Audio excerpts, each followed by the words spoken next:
Hi everyone, Richard Williams here. Today I want to talk about a serious issue and something that I think helped me a lot, and hopefully it can help somebody else out there quite a lot as well. And that's overcoming self-doubt. Now I think everybody to a certain extent has felt some form of doubt, and it can be healthy. There are times in your life where it could be considered unhealthy.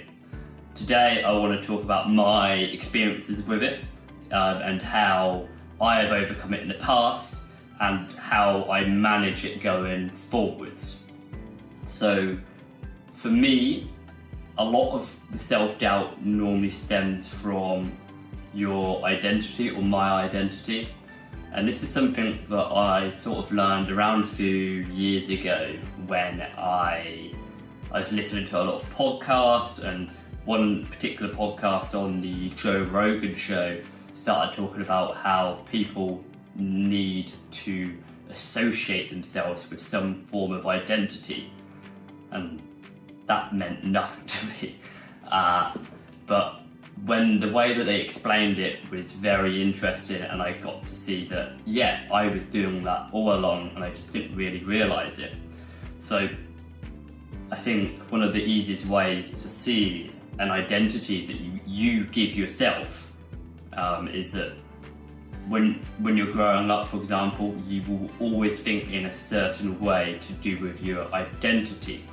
For me, growing up, quite a big part of my identity was listening to rock music. Now, there was other people in my school who listened to rap music. Now, there was a whole set of values that came with that. So if you listened to rap music, you had to dress a certain way, and you had to behave a certain way, and you had to value or idolize certain things. It could be wearing baggy clothes or liking fast cars or something along those lines. And from a rock music perspective, it was obviously dressing a bit darker, it was wearing chains, it was trying not to care about things. For whatever reason, that was the identity of rock music, and an identity that I guess I assumed to some extent. So I just want to go over what an identity means, and I guess what I think the relation between your identity is and self-doubt is. So when you put an identity on yourself, like for me it was for rock music, I would not be able to come outside of my box and look at other ways of thinking, because I had to not care, I had to dress in a certain way, and that is placing a limit on yourself, and you start to think within that limit, and you start to self-doubt yourself whenever you come outside of that identity. So I think identity is great, but I think by looking outside of how you identify with yourself, you can then start to look at some of the doubts that you have and see if they are really sort of valid, and whether that really is yourself or whether you've just been following this sort of group mentality. Today I want to go over some sort of personal identities that I've had in the past, and it took me a bit of time to look back at my history and really think about when have I assumed an identity without knowing it. And I think that's a really key thing, that you don't know that you're doing it until you sit down and think about it. How many of your decisions in your life are to do with this sort of identity that you've given yourself, and how many are to do with just what you think and what you want to do. So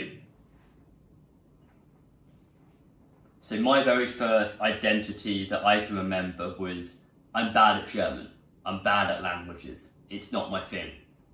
When I was at school, I got placed in the bottom set of German, and I stayed there for the rest of my time at school. And why was that? Well, I've given myself all these misconceptions that I was bad at languages and I was bad at German, and that stayed with me for my entire life, up until I guess the last sort of 2 months when I started to learn German again, And looking at how much I've learned just within a month or two, it's amazing that I ever thought that in the first place. If I had this mentality and this mindset now, when I was back at school, I'm sure I would have done a lot better. So by assessing that sort of limitation, now I can see that it was wrong, and I've been placing that limit on myself, saying I'm bad at languages for my entire life. But now that I'm aware of that, I can now change that identity, and I don't have to self-limit myself and have doubt about thinking, okay, can I do that or can't I do that about languages? It was not correct. The second identity that I assumed that caused a lot of self-doubt in my life at a later point was I can't date girls whilst I'm at college, which sounds ridiculous and silly now. At the age of 16 or 17, which is when I went to college, I had this mindset and this value and this identity that I focused on my studies, and that was the most important thing. Nothing else really mattered, and that's the reason why I can't date girls. I shouldn't. There's no point in going up and talking to a girl. It's not like what's the actual point of that when I'm trying to get a good grade and go to university? Pointless. And I created that in my own head, and I didn't really address it or think about it until I finished at university and thought, why did I waste 2 years of my life not socialising with people at college, not making a lot of friends there, not dating people there? And the reason was I had this identity, and that identity was what I tried to put myself as, and that's how I got through college with a great grade. But looking back at it, I think that was a mistake, and I think my life could have been even better back then if I had thought about this identity and addressed it at that point, instead of just assuming that was me and that was how I had to be. So, my third identity that I think I sort of assumed at university was that I am not a technical guy. I started university studying computer science and cybernetics, and it was very difficult for me at the time. I went into lectures and it was a struggle to learn some of the mathematics that was there and understand some of the concepts that was there. And instead of going, right, well, maybe I need to actually spend some time on learning this, I instead just said, well, I'm not a technical guy. That's it. I can't understand that. That's not who I am. And it's a lot easier to come up with that excuse rather than sitting down and thinking, right, well, maybe I just need to spend some time doing this. So bearing in mind at university, at least, especially in first year, I spent, 3 to 5 nights a week going out clubbing, drinking, being hungover the next day. I did all-nighters watching Lost or playing World of Warcraft.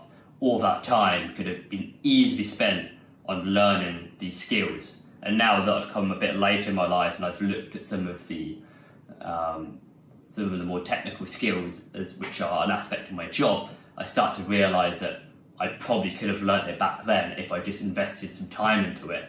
But because of my identity, if I'm not technical, it meant that I never actually tried to address it. So that's another sort of regret or identity that I had that I wish I looked at sooner.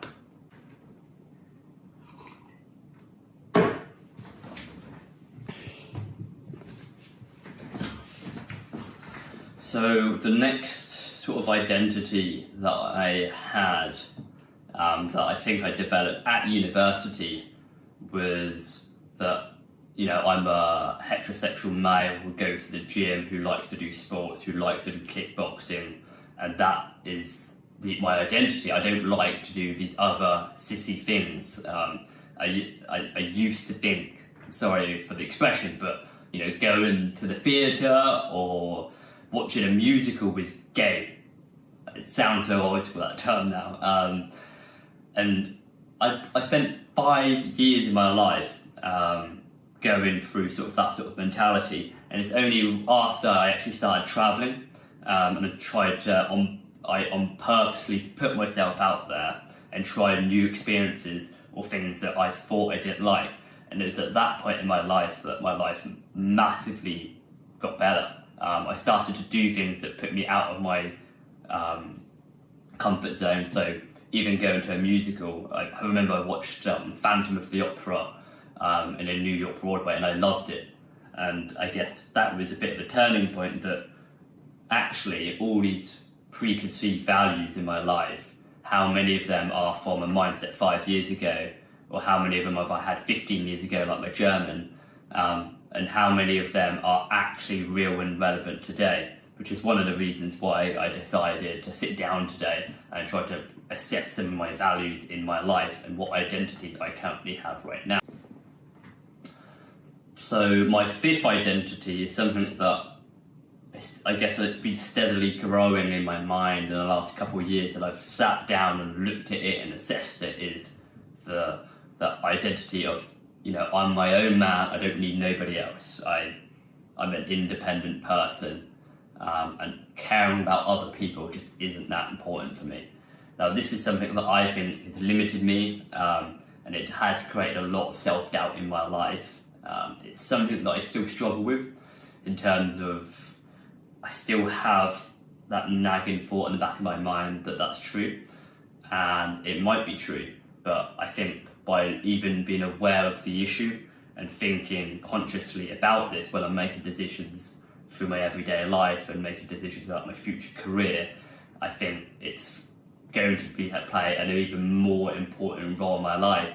And I'm so happy that I've sat down, took some time, I'm aware of this identity that I've put on myself, and I'm aware that perhaps it's me, perhaps it's not me, and it's going to be, I guess, a journey to find out.